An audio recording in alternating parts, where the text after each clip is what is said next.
살아야 되는가? 예수 믿기 전에 삶의 모습대로 살 수 없겠죠. 그렇다고 바리새인과 서기관들처럼 종교적인 열심으로만 살 수 없겠죠.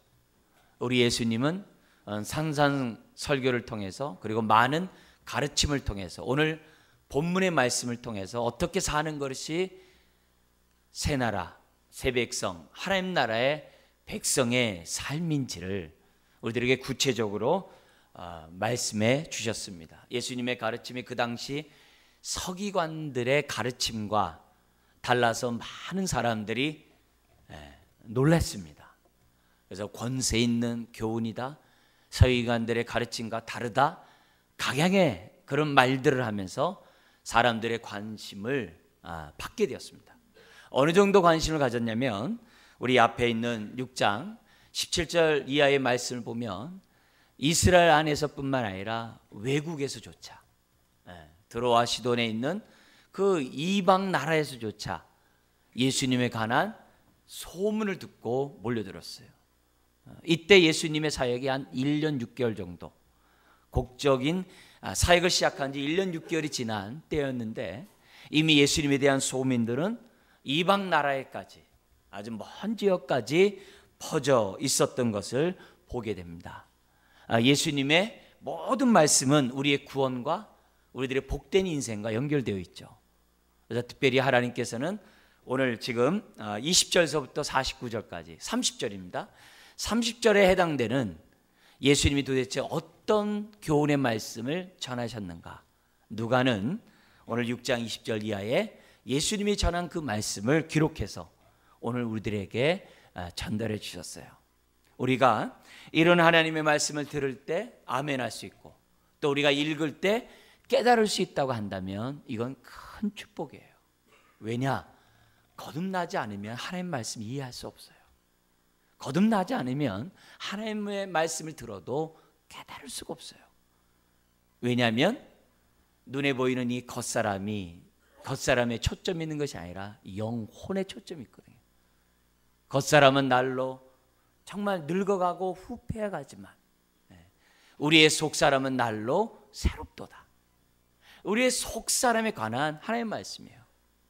이 땅에 정말 성공하고 이 땅에 흔히 말한 대로 정말 잘 먹고 잘 사는데 초점 있는 것이 아니라 어떻게 하면은 하나님의 은혜 가운데 영적인 부유함을 누릴 수 있을까? 그리고 이 땅의 삶이 끝이 아니라 영원한 하나님 나라가 있음을 우리에게 알려주는 말씀이 주님의 말씀이기 때문에 이 말씀을 듣고 깨달을 수 있는 이 자체가 하나님의 크신 은혜인 줄 믿습니다. 우리 가운데 예배드리는 모든 심령들이 하나님의 말씀에 아멘하는 심령들이 다 되시기를 주의 이름으로 축원합니다. 우리가 깨달을 수 있는 것도 하나님의 은혜요, 아멘할 수 있는 것도 은혜요, 그 말씀대로 살아갈 수 있는 것도 하나님의 크신 은혜인 줄 믿습니다. 20절서부터 49절까지 말씀 크게 네 부분으로 나눠집니다. 오늘 우리 첫 번째 말씀 우리가 보겠습니다만 첫 번째 단락은 26절까지 오늘 보는 내용인데요. 참 선지자와 거짓 선지자를 이렇게 비교하면서 어떤 선지자가 될 것인가, 그런 메시지를 하는 거예요. 그러면서 우리는 거짓 선지자들의 삶을 따를 것이 아니라 참된 선지자의 삶의 모습을 따르는 복 있는 인생이 되어야 한다. 그 얘기를 26절까지 설명하고 27절부터 38절까지는 우리가 복음 가운데 살아가다 보면은 여기 네 번째, 우리 오늘 본문에 네 번째 있는 것처럼 사람들로부터 환영받지 못하고 때로는 어떻게 돼요? 배척받는 일들이 생겨날 것이다. 너희를 미워하고 너희를 이해하지 못하는 사람들이 생겨날 것이다. 그럴 때 그리스도인들은 어떻게 해야 되는가? 선대하라, 이게. 사랑으로 대하라, 이게. 그 얘기가 두 번째 단락입니다. 세 번째가 39절부터 45절에 예수님이 왜 이런 말씀을 가르치시는지 그 이유를 비유를 통해서 설명을 해요. 그리고 나서 마지막 단락 46절에 49절은 하나님의 말씀을 듣고 잊어버리는 것이 아니라 듣고 지킬 때 의미가 있고 그런 삶이 복되다는 것, 참된 그리스도인이라는 것을 지금 네 번째 단락을 통해서 우리들에게 말씀하고 있습니다. 그래서 오늘 우리의 첫 번째 우리 부분 26절까지 나와 있는 말씀을 통해서 정말 나는 정말 복된 삶을 살아가고 있는가 스스로 점검하는 이 시간이 되었으면 좋겠습니다. 오늘 본문 또한 크게 두 부분으로 나눕니다. 20절부터 23절까지는 복 있는 자, 그리고 24절부터 26절까지는 화 있는 자. 화 있는 자. 어떤 자가 화가 있는지 우리가 좀 살펴보는데요. 그 가운데 우리가 이 말씀을 좀 통째로 전체 우리 핵심 내용을 중심으로 좀 설교를 좀 했으면 해요. 그러니까 여러분도 통째로 이 말씀하신 주님의 의도를 따라서 우리들이 이해했으면 좋겠는데요. 무엇보다도 우리 주님은 저와 여러분들이 복 있는 인생이 되기를 원하는 그 마음에서 설교를 하신 거거든요. 그러려면 우리가 하나님으로부터 복받는 인생이 되려면 최소한 이런 사람의 모습을 가지면 안 돼요. 어떤 사람이냐? 23절과 26절에 있는 삶의 모습을 가지면 안 됩니다. 자, 23절 같이 한번 읽어볼까요? 그날에 기뻐하고 뛰놀라 하늘에서 너희 상이 큼이라. 그 다음에 그들의 조상들이 선지자들에게 이와 같이 하였느니라. 26절 읽겠습니다. 모든 사람이 너희를 칭찬하면 화가 있도다. 그들의 조상들이 거짓 선지자들에게 이와 같이 하였느니라. 여기 그들의 조상이라는 단어가 두 번 반복이에요. 그들이 누구예요? 하나님의 은혜를 거절하는 사람들. 예수님 당시에서는 바리새인과 서기관을 비롯한 또 그들의 조상들. 어떤 조상들이에요? 호세아 선지자가 외치고 아모스 선지자가 외치고 이사야 선지자가 하나님의 종들이 구약에 그렇게 외쳤음에도 불구하고 그 말씀에 따라 정말 아멘하고 잘못한 부분들은 회개하고 그 말씀에 따라 살아야 되는데 그것을 오히려 거절하고 거절할 뿐만이 아니라 심지어 어떻게 돼요? 그런 선지자를 돌로 쳐 죽인 불순종의 사람들, 그런 사람들이 그들의 조상들이에요. 그들의 조상들. 그들의 조상들은 참된 선지자에게 돌을 던졌어요. 근데 반면에 26절에 어떤 선지자에게는 환대를 했어요. 어떤 선지자예요? 거짓된 선지자는 환영을 했어요. 왜 그랬을까요? 참된 선지자는 말씀대로 살지 않는다고 책망을 하고 회개를 촉구해요. 반면에 거짓된 선지자는 회개를 촉구하는 것이 아니라 하나님이 당신들과 함께하기 때문에 당신은 망하지 않을 겁니다. 하나님의 성전이 이스라엘에 있기 때문에 절대 이스라엘은 망하지 않을 겁니다. 다른 데는 다 말바국 아래 외적의 침입을 받았어도 예루살렘에는 하나님의 성전이 있기 때문에 절대로 예루살렘 성전은 망하지 않을 겁니다 하면서 어떻게 돼요? 평안, 평안, 평안, 평안. 계속 좋은 말만 하는 그 선지자, 거짓 선지자, 이런 사람들에 대해서 어떻게 돼요? 환대를 하고 인정을 하고, 그런 사람들을 좋아했다. 누가? 그들의 조상들이. 그런데 그들의 조상의 후예인 바리새인과 서기관과 헤롯 당과 예수님 당시에 예수님을 거절했던, 심지어는 하나님이 보낸 선지자 세례 요한까지도 거절했던 그들의 조상의 후손들은, 그들의 조상의 후손들은 예수님 당시 여전히 있었거든요. 그들은 복음을 거절하고 예수님을 거절하고 끊임없이 거짓된 선지자들만을 환대했다는 거예요. 그래서 그런 그들의 조상들과 같이 불순종하는, 듣기 좋은 말만 듣기를 원하는 그런 사람들에게는 어떻다는 거예요? 화가 있고 그들로부터 오히려 배척받는 자들이 뭐가 있다는 거예요? 복이 있다는 거예요. 자, 여러분, 여기서 한번 우리들이 솔직하게 자문자답했으면 좋겠어요. 나는 복 있는 자인가? 나는 화 있는 자인가? 다른 말로 하면 나의 마음밭은 하나님의 말씀을 받아들일 수 있는 옥토밭인가? 아니면 내 마음밭은 하나님의 말씀을 받아들이지 못한 굳은 마음인가?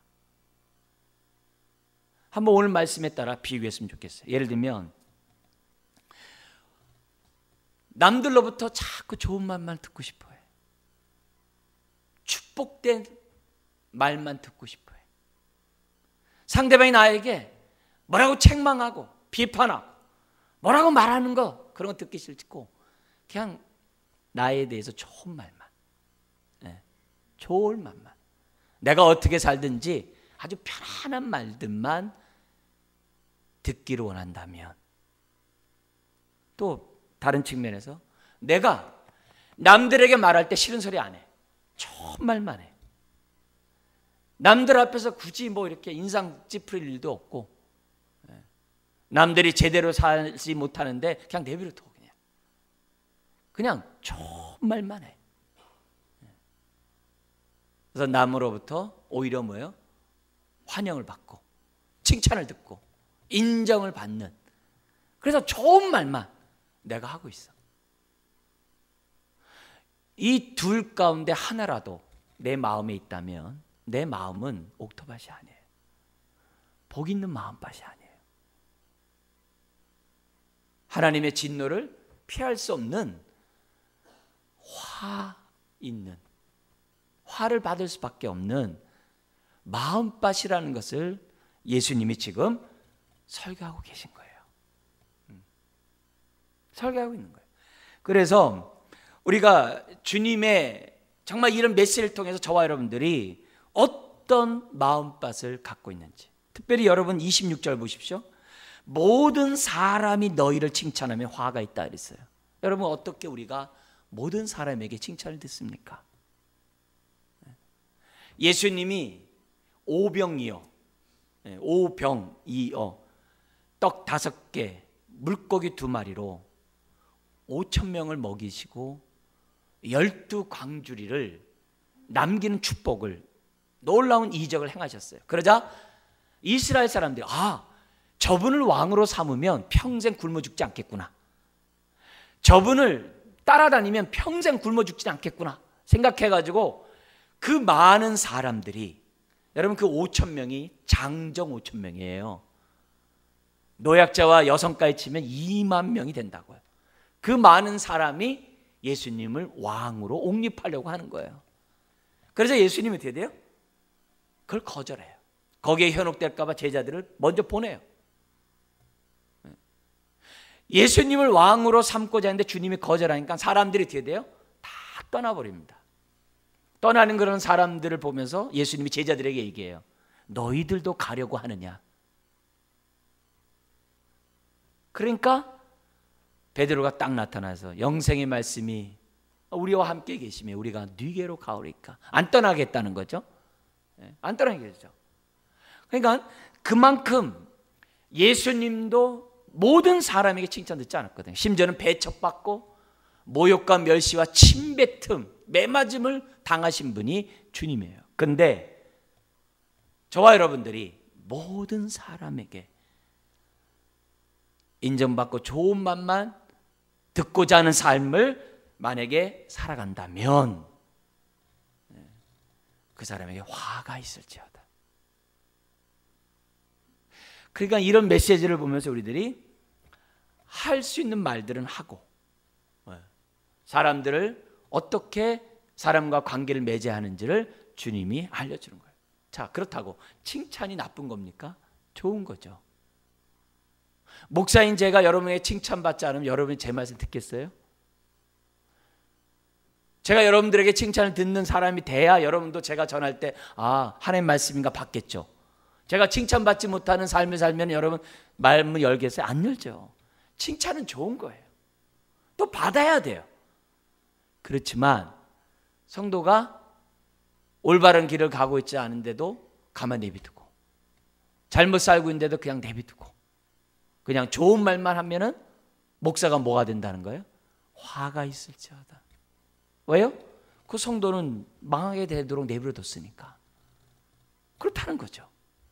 그런 의미에서 우리가 주님이 오늘 이 메시지, 지금 누가복음에 남긴 정말 이 첫 번째 이 메시지에 대해서 저나 여러분들이 귀 기울이면서 이 말씀 앞에 어떻게 반응해야 될지 저와 여러분들이 살펴봐야 돼요. 칭찬은 좋은 거예요. 근데 누구로부터 칭찬을 들어야 되는 거예요? 그들의 조상들로부터 칭찬을 들으면 안 돼요. 그런 사람들로부터 칭찬 들으면 안 돼요. 어떤 사람이요? 화 있는 자로부터 칭찬 들으면 안 돼요.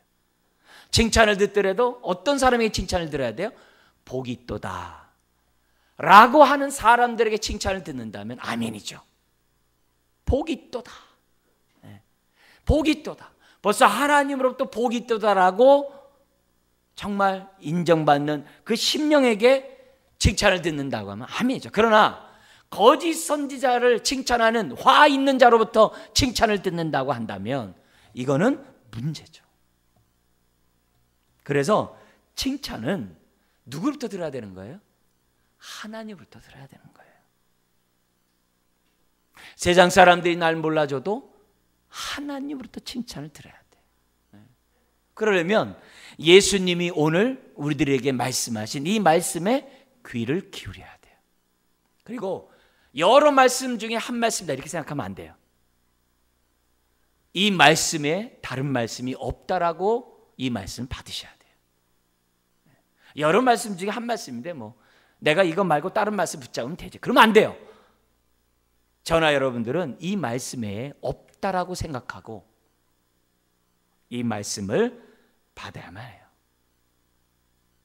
여러분 오늘 예배드리는 저와 여러분 모두가 하나님으로부터 복 있는 자라는 칭찬을 듣기를 주의 이름으로 축원합니다. 그리고 또한 끊임없이 칭찬받는 자들이 되기 위해서는 다른 길이 없어요. 오늘 말씀에 따라 사는 것밖에 없다는 겁니다. 자, 그러면서 주님의 첫 메시지가 이렇게 시작합니다. 20절에 너희 가난한 자는 뭐가 있다고 그래요? 복이 있나니 하나님의 나라가 너희 것이며. 원래 원문은 반대로 돼 있어요. 앞에 강조가 앞으로 나와 있어요. 뭐가 있냐면 복이 있도다 너희 가난한 자, 복이 있도다가 앞으로 와요.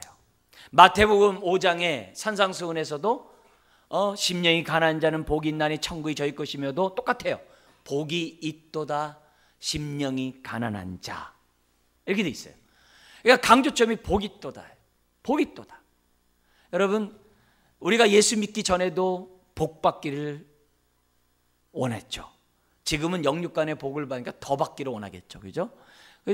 그래서 모든 숟가락에도 복자가 있고 장롱에도 복자가 있고 모든 곳에 다 복을 다 했어요. 그리고 중국 사람들은 이 복이 하늘로부터 내려온다 해서 그 복자를 거꾸로 달아놔요. 그죠? 중국집에 가면 거꾸로 달아놨잖아요. 왜? 위로부터 오니까. 그만큼 복을 원해요. 예수님의 첫 메시지의 첫 말이 복이 있도다 이렇게 설교를 하니까 사람들의 마음에 귀를 쫑긋하겠죠. 야, 우리 주님이 병만 고치는 게 아니라 바로 지금 병 고친 자들에게 지금 메시지를 전하는 거거든요. 병만 고치는 게 아니라 더 많은 복을 주시려나 보다 이렇게 생각하고 말씀을 듣겠죠. 근데 복이 있도다 가난한 자요. 그럼 이 가난한 자는 누굽니까? 누가복음 4장 18절 19절에 따라 가난한 자겠죠. 예수님이 이 땅에 오신 이유가 뭐예요? 가난한 자에게 복음을 전하라고 했어요. 그래서 그게 누가복음 4장 18절이라고 해서 18절 19절이요. 그래서 그 말씀과 연결돼서 주님은 말하는 거예요. 누가 복이 있느냐? 하나님의 말씀을 받을 수 있는 가난한 자. 그러니까 어떤 가난한 자예요? 물질적 가난한 자를 말하는 게 아니라 심령이 가난한 자. 하나님의 은혜를 사모하는 그 마음. 하나님의 은혜 없이는 살 수 없다라고 생각하는 그 마음. 그 마음이 어떤 자예요? 가난한 자라고. 지금 본문은 우리들에게 설명하고 있어요.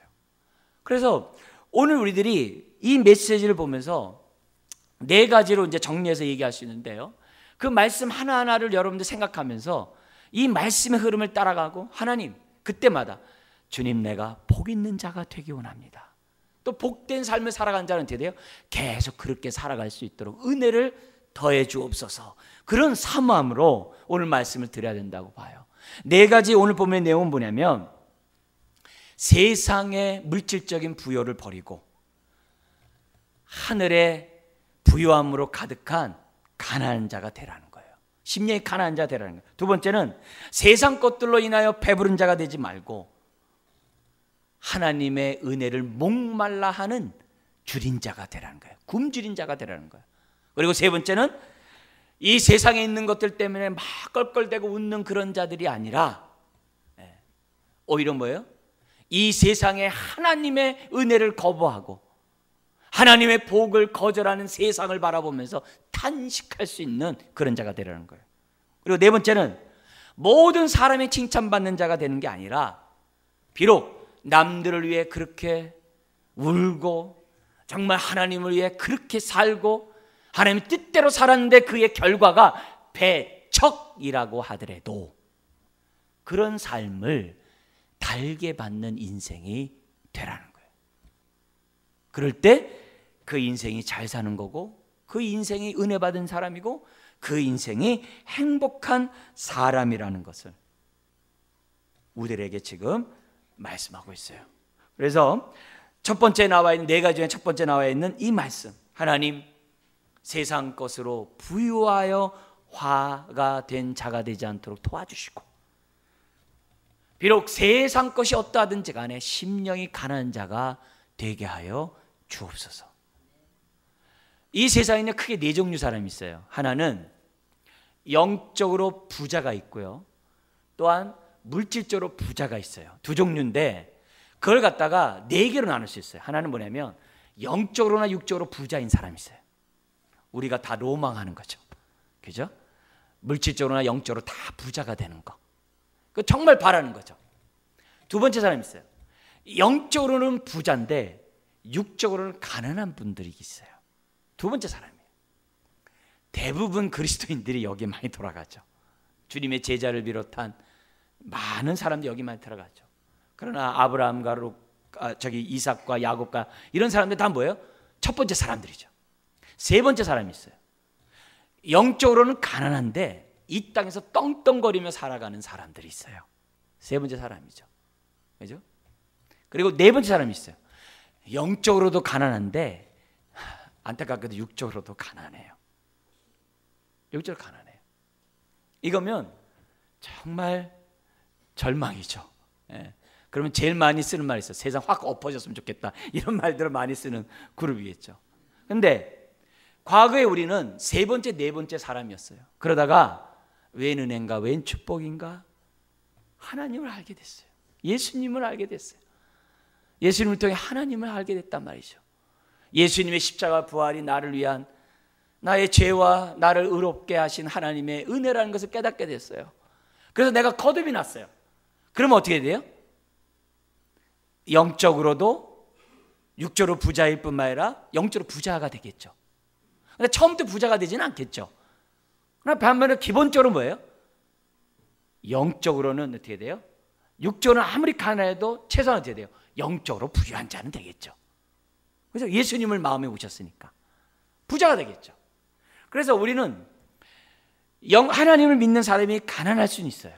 믿고 나서.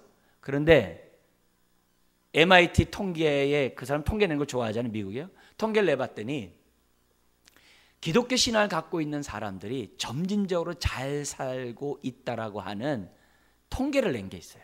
그러니까 세상에서도 깜짝 놀라니까 일반 신문에도 나온 그런 기사 내용이에요. 그래서 하나님을 만난 사람은 가난한 가운데 그대로 머물러 있지 않다는 거예요. 하나님이 그 인생들을 잘 살아갈 수 있도록 찌들리지 않도록 하나님이 도와준다는 거예요. 더 나아가서는 아브라함과 이삭과 야곱처럼 부자가 되게 하시는 하나님의 섭리가 있다는 것이 하나님의 뜻이겠죠. 자, 근데 오늘 이 첫 번째 모습에서 우리들이 기억해야 할 것은 뭐냐면 세상 것으로 부유한 자가 화가 있다고 해서 부자가 화가 있다는 말 아니에요. 부자이면서도 영적으로 부유한 사람들이 있어요. 성경에도 많아요. 여기서 말하는 부유함은 뭐냐면 세상적으로는 부유한데 하나님께 가난한 자를 말하는 거예요. 세상처럼 부유한데 하나님에 대해서 전혀 관심이 없는 사람을 말하는 거예요. 이런 사람이 화가 있다는 거예요. 반대로 심령이 가난한 자는 복이 있다 그랬어요. 이 사람은 물질이 있든 없든 중요하지 않아요. 하나님의 은혜 없이는 살 수 없다라고 하는 그런 자를 말하는 거예요. 부자면서도 심령이 가난한 자 얼마나 많은지 몰라요. 가난하면서도 심령이 가난한 사람 더 많겠죠. 더 많겠죠. 이런 자에게는 뭐가 있다는 거예요? 복이 있다는 거예요. 누가 말한 거예요? 예수님이 하신 말씀이에요. 여러분, 세계에서 잘 사는 부자들에게 앙케이트를 했어요. 인터뷰를 했어요. 일부러 부자들만 찾아서 인터뷰했어요. 어떻게 하면은 행복하다고 생각합니까? 했는데 공통적인 답변이 뭐냐면 지금보다 재산이 배나 있으면 딱 행복하겠다고 그러는데, 빌 게이츠가 자기보다 지금보다 배나 많으면 뭐 어쩌란 말이겠어요? 그 얘기는 뭐예요? 세상의 것은 소금물 먹는 거와 같다는 얘기죠. 만족이 없다는 거죠. 만족이 없다는 거죠. 그런 의미에서 저나 여러분들이 하나님이 요구하는 것이 뭐냐면 심령의 가난함이라는 거예요. 근데 제일 안타까운 게 뭐냐? 세상에서도 가난하면서도 하나님께 대해 관심이 없는 마음은 정말 끔찍한 거죠. 끔찍한 거죠. 오히려 하나님의 은혜로 그 심령이, 예수님을 영접한 게 부요함이잖아요. 왜? 천국 가게 됐잖아요. 하나님 자녀가 됐잖아요. 죄사함과 의롭다함 받게 됐잖아요. 하나님 보좌 우편에 앉을 수 있는 은혜를 받게 됐잖아요. 이것보다 더 귀한 게 어디겠어요? 영원한 복인데. 그런 복을 사모하는 자는 심령이 가난한 자예요. 이런 자에게는 하나님의 복이 있다는 거예요. 성경에 보면은 어리석은 부자의 비유가 나와요. 예수님이 하신 말씀이에요. 한 부자가 그의 소출로 인해서 많은 걸 거둬들였어요. 근데 창고가 부족해. 그래서 창고까지 또 하나 더 세웠어요. 그래서 그 두 개의 창고에 가득 채워놓은 다음에 이 부자가 뭐라고 얘기하냐면 내 영혼아, 이렇게 얘기를 해요. 내 영혼아 평안할지어다, 그러는 거예요. 그러니까 이 부자는 뭐예요? 물질적인 것이 영적인 부요라고 착각했던 거죠. 그러자 예수님이 말합니다. 이 어리석은 자요, 오늘 내가 너의 생명을 취하면 이 재물들이 네 것이 되겠느냐. 오늘 그러기 때문에 세상의 것들, 소유가 많고 적고 지위가 높고 낮고 이름이 나고 안 나고 이런 것들 때문에 내가 행복을 얻고자 한다면 그건 하나님께 가난한 사람이죠. 하나님께 정말 관심이 없는 사람이죠. 이런 사람은 화가 있을 것이고, 그러나 그런 것들이 소유가 많든 적든 지위가 높고 낮든 내 이름이 나든 무명한 자든 어떻게든지 먼저 그 나라 그 일을 구하며 살아간다고 한다면 그 인생에게 오늘 20절 뭐가 임한다고 얘기합니까? 하나님의 나라가 너희 것이며. 할렐루야. 하나님 나라가 임하면 어떤 일이 일어난다고 그래요? 의와 평강과 기쁨, 희락이 그 안에 임한다고 그랬어요. 여러분, 부자가 그 마음이 다 평안한 게 아니에요. 부자라고 해서 다 기쁜 게 아니에요. 가난하다고 마음이 평안이 없는 게 아니에요. 기쁨이 없는 게 아니에요. 그 마음 중심에 예수님을 모시고 살면 어떤 상황에서도 뭐가 있다는 거예요? 평강이 있고 기쁨이 있는 줄 믿습니다. 더구나 이 가난한 마음이 어떤 마음인지 아세요? 소유가 많은 사람들 때문에 위축당하지 않고요, 지위가 높은 사람들 때문에 낙심하지 않고요, 내 이름을 사람이 몰라준다고 해서 속상하지도 않아요. 하나님의 은혜로 그 심령이 가난한 사람은 하나님이 주신 은혜가 있기 때문에 소유 때문에 왔다 갔다 해요. 환경 때문에 왔다 갔다 하질 않아요. 오히려 내가 환경 때문에 왔다 갔다 하면요, 무슨 증거예요? 내가 하나님의 은혜가 사라진 증거예요. 내가 그만큼 하나님으로부터 멀어졌다는 증거예요. 내 안에 하나님 나라가 지금 어떻게 돼요? 사라지고 있다는 증거예요. 오히려 세상 것들 주변 환경 때문에 우습게 쌓이고 있으면 오히려 어떻게 돼요? 회개하셔야 돼요. 그리고 하나님 앞에 기도해야 돼요. 내가 하나님의 은혜만이 내 영혼을 만족할 수 있음을 하나님 기도합니다. 은혜를 베풀어 주세요. 그런 자가 뭐라는 거예요? 복 있도다. 그뿐만이 아닙니다. 두 번째 뭐라 그럽니까? 세상 것으로 배부른 자가 화가 있고 심령에 줄인 자가 복이 있다 그랬어요. 여러분, 이 줄인 자는 것은 굶주리다는 거예요. 굶주리는 거예요. 이 심령이 가난하기 때문에 뭘 굶주리겠어요? 은혜를 굶주리겠죠. 더욱더 하나님 은혜를 사모하겠죠. 더욱더 하나님의 능력을 사모하겠죠. 그래서 하나님의 은혜에 굶주리고 굶주리는 자가 뭐 한다는 거예요? 복이 있다 그거예요. 근데 세상에 부유한 자는 어떻게 돼요? 세상 것으로 배 뚱뚱뚱뚱 두드리겠죠. 나 잘 산다라고. 그러면서 어떻게 돼요? 영적인 데 관심 안 갖겠죠. 어떻게 하면 돈을 더 벌까 생각하겠죠. 화로다 이게. 그러나 심령이 가난한 사람은 어떻게 돼요? 굶주리게 돼 있다는 거예요. 목마른 사슴이 시냇물을 찾기에 갈급한 같이 사모해요. 근데 이게 자신의 영혼의 풍성함만 위해 굶주리는 게 아니라 다른 사람이 영적인 부유함에 도달할 수 있도록 뭐예요? 탄식하는 그 모습이 주린 마음이에요. 나만이 아니라 내 주변에 있는 사람들이 은혜를 받기를 사모하는 그 마음이 주린 마음이에요.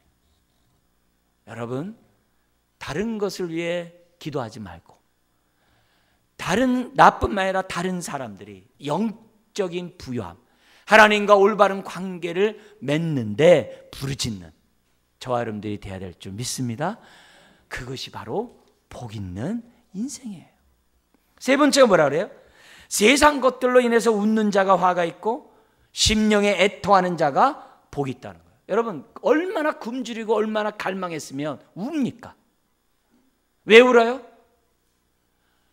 저 사람이 이 은혜를 모르니 우는 거죠. 더구나 내 가족이 이 은혜를 모르니까 우는 거죠. 우는 거죠. 그리고 내 자신이 하나님의 은혜가 이렇게 소중한데 왜 빨리 충만케 안 하고, 하나님의 은혜가 이렇게 귀한데 왜 나에게 이 하나님의 풍성한 은혜를 더해 주지 않냐고 우는 거죠. 하나님의 은혜를 사모하며 우는 그 자체가 복인 줄 믿습니다. 그게 복이라는 거예요.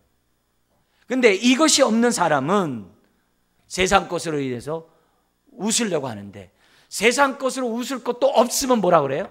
하나님 원망하거나, 하나님 앞에 기도해봤자 아무 소용없네, 하나님 앞에 신앙생활 열심히 해봤자 아무 소용없네, 이렇게 낙심하죠. 여러분, 세상에서는 울고 웃는 것이 동시에 없어요. 근데 예수 안에서는요, 우는 것과 웃음이 같이 있어요. 요걸 깨달은 사람은 은혜를 아는 사람이에요. 무슨 말이냐? 하나님 앞에 하나님의 뜻 가운데 울면서 기도하는 사람들은 얼마나 눈물 콧물 범벅됐겠어요. 근데 그 주님이 함께 하심을 느껴요. 그 순간에 주님이 나와 함께하고 내 기도를 들은다는 것을 느껴요. 알아요. 그래서 어떻게 돼요? 울고 있지만 마음은 평안해요. 그리고 울음의 그 기도가 끝나지도 전에 입가에 미소가 쫙 나요. 왜? 하나님이 나와 함께 하시고 내 기도를 들으시고 지금 내 영혼을 만졌다는 것을 자기가 아니까 울음과 웃음이 함께 있는 거예요. 그런 자가 복이 있다는 거예요. 어떻게 울면서 웃어요? 그러나 하나님의 은혜 가운데 부르짖는 사람은 이게 있다는 거예요. 그래서 나에게 질문해 보는 거예요. 나는 정말 애통함으로 하나님이 주시는 평안과 기쁨이 나에게 지금 있냐 이게. 있냐 이게. 만약에 없다면 나는 뭐예요? 첫 번째인 것처럼 심령이 가난하지가 않은 거예요. 심령이 하나님의 은혜 없이 살 수 없다라고 아직 확신하지 않은 거예요. 자꾸 하나님 외에 다른 것을 붙잡는 거예요. 아니에요. 하늘의 복을 저와 여러분들이 받아야 돼요. 네 번째가 뭐예요? 모든 사람의 칭찬을 받으려 하지 말고 핍박받는 자가 복이 있다. 이 말이 뭐예요? 주님을 따라가면요, 좁은 길 가면 나중에 좀 대로가 열리면 얼마나 좋아요. 근데 끝까지 좁은 길이래요.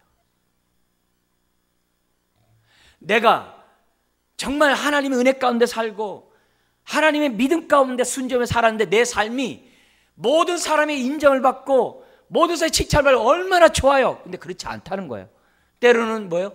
배척받을 수 있다는 거예요. 근데 그 배척한 자는 누굴까요? 예수를 못 박은 그들의 조상들이겠죠.